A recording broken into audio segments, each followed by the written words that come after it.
Hey, welcome to Northumberland Zoo on YouTube. My name is Maxine and I work here. Now we are well into our second week of being closed in January and we have been ridiculously busy. We've had all kinds of projects going off. I'll do my best to kind of cover most of them. But one of the main projects that I talked about last week was actually redoing our cafe. The whole concept for the cafe was to actually put a new set of double doors down the bottom. So one of the first tasks that we kicked off was actually building a brand new path out the bottom of the cafe, ready for the new entrance doors. That started by looking on the University of YouTube to see how to do this. So I dug it out to solid clay, then put like a aggregate on, pounded it in nice and firm.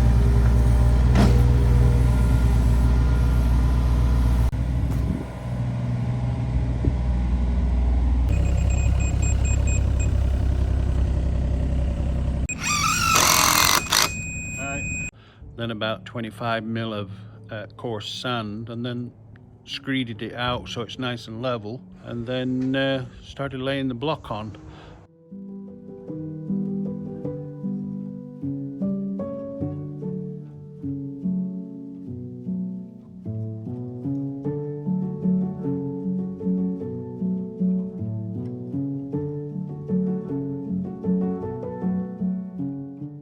But with the frost and that, we haven't had a chance to go over top of the blocks now with a compacting plate to kind of set them into the sand, but hopefully that's going to work.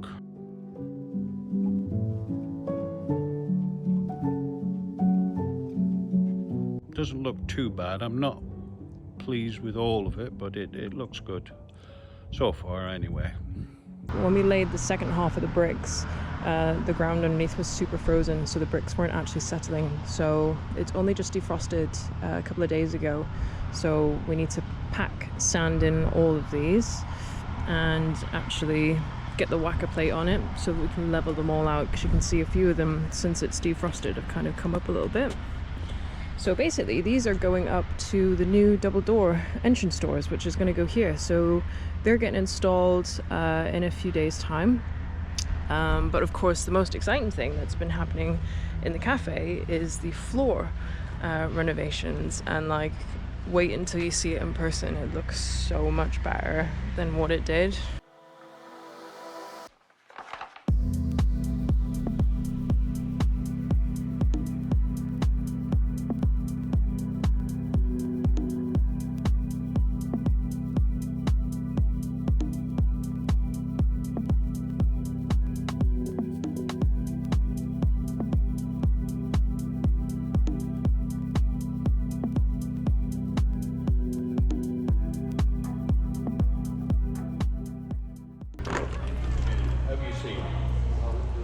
So we've got like a oak effect floor that's been laid, and it goes all the way around the edges of the rock. Took around 5-6 days in total for it to be laid, and it's not just in the cafe either. So that's where the double doors are going to be, down there. But it's also out here in the soft play too. Look at this. It looks so much smarter in here. So this is where we had all of that really bad flood damage, and now we've got this really nice floor. And of course we've started putting the booths in as well. So all the booths are kind of just slapped here, there and everywhere as we decide the final kind of positioning of them, which is going to happen today. So we've designed this nifty little thing to actually space out the benches from each other exactly, so that when we slot these tables in, there's a bit of a nice gap where you can actually sit. There's not going to be any legs on that table, so we're actually going to have one freestanding leg that's kind of going to be back a little bit so that you can slide in the table, and then the other two legs are getting cut off and it's going to be mounted to the wall. So there's going to be a wall going out the middle of the booths, and it should make it a lot nicer in here, because the booths are quite tall, so it should be a lot quieter hopefully. All of the solid furniture in here and the floor has also really helped with sound deadening too. So it is a lot better. We fit quite a few in. But yeah, today's the day that we're going to try and get them all fixed. And then the girls are just working over here on a brand new countertop we put in.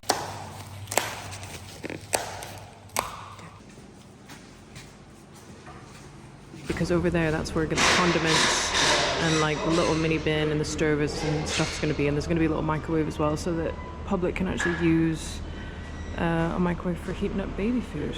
And then the other job that has to happen in here, generally once a year, is repaint the mock rock because it just gets destroyed. So that's what I've been working on, is refreshing our concrete trees and also the waterfall. So you can see this bit here, I haven't done this bit yet. It's all been like chipped and drove into with buggies and stuff. But then that bit there has been done. So it looks a lot smarter. So that's it from a maintenance kind of point of view. From an animal department point of view, we've had all kinds of stuff going on. So the first job that we did last week was actually move Cloud, the snowy owl, to a brand new aviary. She's a non-flying bird because she sustained an injury many years ago when a guide dog came into the zoo and spooked her. So she damaged her wing, so we haven't been able to use her for shows. So instead she's just a display bird, but the aviary that she's in is a little bit small. So the enclosure where the serval used to be, where a Fia used to be, we've converted that for her. And we're going to move her this morning and see what she thinks. Here she is. Oh, she's so pretty. Do you get her on the glove at all anymore or not? No? At all, no. She's very grumpy anyway, bless her. And she's, yeah, as soon as you go near her, she's like, absolutely not. Snowy owls are the largest of all the owls just by body mass. Like, they are solid. So like, she's not just fluff, she's actually solid when you touch her, whereas Derek the Great Grey, you can like stick your finger all the way into his feathers. He's all floof and not a lot of body weight. So because Cloud hasn't been used in the displays for a lot of years, she's not been handled and she's been kept at obviously non-flying weight. So she's not too interested in knowing Elizabeth this morning. So we have got a towel to wrap her in for when we carry her over. Well done.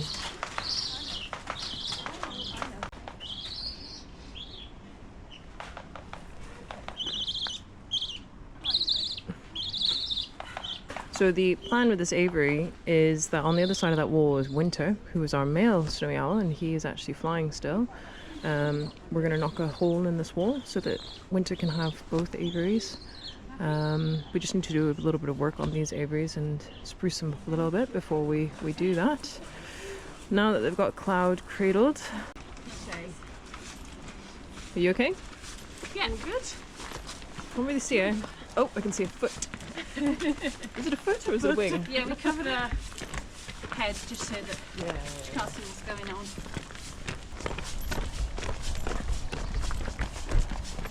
Excuse me, that's my arm. Seeing as we've got her caught up, it's good practice just to check her feet, because obviously she spends all of her time standing on her feet. Check her talons, make sure that they're all in good condition and not cracked, but also get a good feel of her actual physical body condition. And with birds of prey, you do that by feeling their keel, which is like kind of like their breastbone type thing. And if they're in good condition, you shouldn't be able to really feel it. You can actually, it's just solid, and that's what we're looking for here. Should just be solid, man. I think she's just there. Oh, sorry. There she is. Alright, sweetheart, we're nearly done. Oh yeah, she's good. It should be solid. Good girl. You big girl. Well done. Where do you want us to? I think we should drop her at the bottom so that she doesn't go here and go into that net, do you think? If you do it here, she's just going to go straight out. Yeah, you can drop her at the bottom and let her fly up. Yeah, I think that's probably going to be the best thing. Cool. Yeah, anywhere there is fine.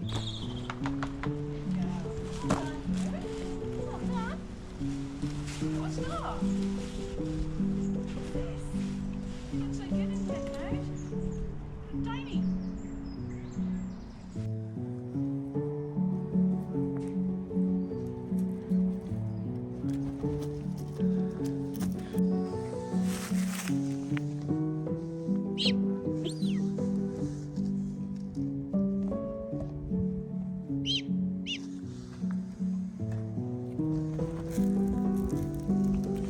Stay there.